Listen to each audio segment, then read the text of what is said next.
Gold இன்னுமே மேலே ஏறுமா இல்லை ஆல்ரெடி இதுக்கு மேலே போகிறதுக்கு வாய்ப்பு இல்லை? ஏன்னா நேற்று பார்த்தீங்கன்னா கோல்டு கிட்டத்தட்ட 7% ஒரே நாள் விழுந்துருந்துச்சு. $5000 வந்துட்டு அந்த இதை பிரேக் பண்ணி $4900 கிட்ட போக ஆரம்பிச்சிருச்சு. ஸோ இதுக்கு மேலே கோல்டுக்கு ரேலி இருக்குமான்னு கேட்டிங்கன்னா, ரிச் டேட் புவர் டேடோட ஆத்தர் ராபர்ட் கியோசாகி தெரியும்ல. ஸோ அவர் வந்துட்டு ஒரு ஸ்டாக் மார்க்கெட் கிராஷை ப்ரெடிக்ட் பண்ணுறாரு. அவர் நிறைய ப்ரெடிக்ட் பண்ணுவார், அது எல்லாமே நடக்கணும்னு கிடையாது, நடந்ததும் கிடையாது. பட் கோல்டு சில்வர் ப்ரைஸஸில் வந்துட்டு அவர் ஒரு ஆல்மோஸ்ட் ஓகே ஒரு 70% வந்துட்டு ப்ரெடிக்ட் பண்ணிடுறது கரெக்டாக நடந்துச்சுன்னு சொல்லலாம்.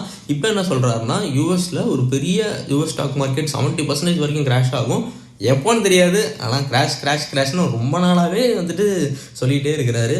அண்டு யூஎஸும் பார்த்தீங்கன்னா நிறைய விதத்தில் ஃபெயில் ஆகுறாங்க. ஈரான் யூஎஸ் வார்லேயே பார்த்தீங்கன்னா எக்கனாமி லெவலில் நல்லாவே அடி வாங்கிட்டாங்க. அவனுக்கு டெப்ட்டு வந்துட்டு இன்னுமே 39 ட்ரில்லியன் கிட்ட வந்து 2026 முடிகிறதுக்குள்ளே 40 ட்ரில்லியன் டெப்ட் வந்துடும் நினைக்கிறேன். இப்போ வந்துட்டு இந்த கோல்டு ஃபால் வந்துட்டு ஆயில் ப்ரைஸ் அதிகமாகிறதுனால டாலர் கொஞ்சம் ஸ்ட்ரென்தன் ஆகுது. ஸோ ட்ரேடர்ஸ் வந்து டாலர்ஸ் வாங்கி மார்ஜினல் அதெல்லாம் எடுக்கிறதுனால இப்படி தான் வந்துட்டு ஆயில் டாலர் ஸ்ட்ராங்காக இருக்குது. தவிர யூஎஸோட ஃபண்டமெண்டல்ஸில் இன்னும் வீக்காக தான் இருக்குது. ஸோ ரொம்ப நாள் கழிச்சு என்னோட போர்ட்ஃபோலியோ கொஞ்சம் க்ரீனாக இருந்துச்சு, ஏன்னா போன வாரம் கிடச்ச டிப்ஸ்லாம் வாங்கினதுனால. ஸோ நீங்களும் எவ்ரி சப்போர்ட் லெவலில் டிப்ஸில் வந்துட்டு வாங்கிட்டு வாங்க, ஒரேடியாக பணத்தை போடாதீங்க. தங்கம் வெள்ளியும் வந்துட்டு வெள்ளியை கூட விட்டுருங்களேன், தங்கம் ஸ்டில் புல்லிஷ் தான். ஸோ இந்த மாதிரி வேலை குறையும் போது வாங்கி போட்டே வாங்க. 2026 நல்ல ஒரு ஏற்றம் இருக்கும். தேங்க்ஸ் ஃபார் வாட்சிங்.